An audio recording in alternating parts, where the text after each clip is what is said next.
Ako. So guys, nga pala, maglalagay ito, bigla ko na. Guys, naglalagay siya ng sabon. Tayo ng sabon para pampadulas. Dahil wala tayong gloves. Okay guys, yun na. Dahil napapansin natin may lumalabas ng mga dumi ng biik. Tapos mga ilang minuto na hindi pa siya umihalit. Tutulungan natin yung mga biik para lumabas kung nasa malapit na ba o malalim pa.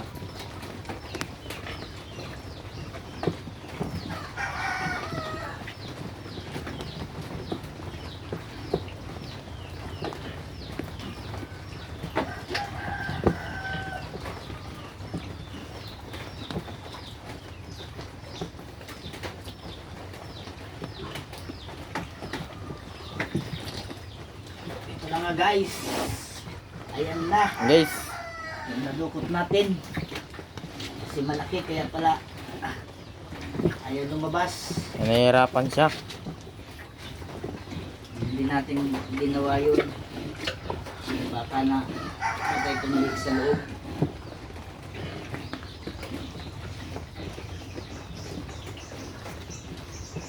Salamat na pala sa dati naming technician. Sa kanya ako natuto kung paano dumukot ng biik. Nadukutan nga ako parto.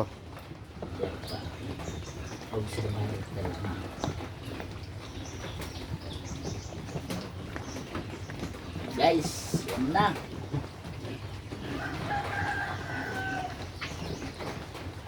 Dahil meron tayo doon kanina na ano, pakita. Meron tayong namatay na biik. Ayan oh. Kasi nagtagal. Tapos na ano siya ng pusod. Natatali yung leg niya. Kaya namatay. Hindi natin natulungan. Ang gumagawa ng yan dapat marunong. Kasi mahirap na pag di ka marunong, baka kung ano yung mahawakan mo doon sa loob. Baka mawakan mo yung kidney.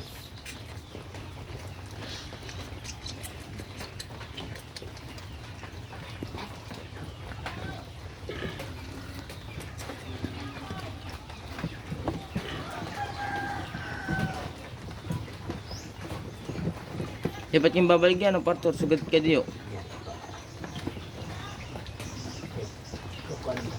Madagmit naman na din dumako. Dagmit na. Ay. Ini. Apong bulan yan. Pagkos ka bulan na apon yung ibang yan.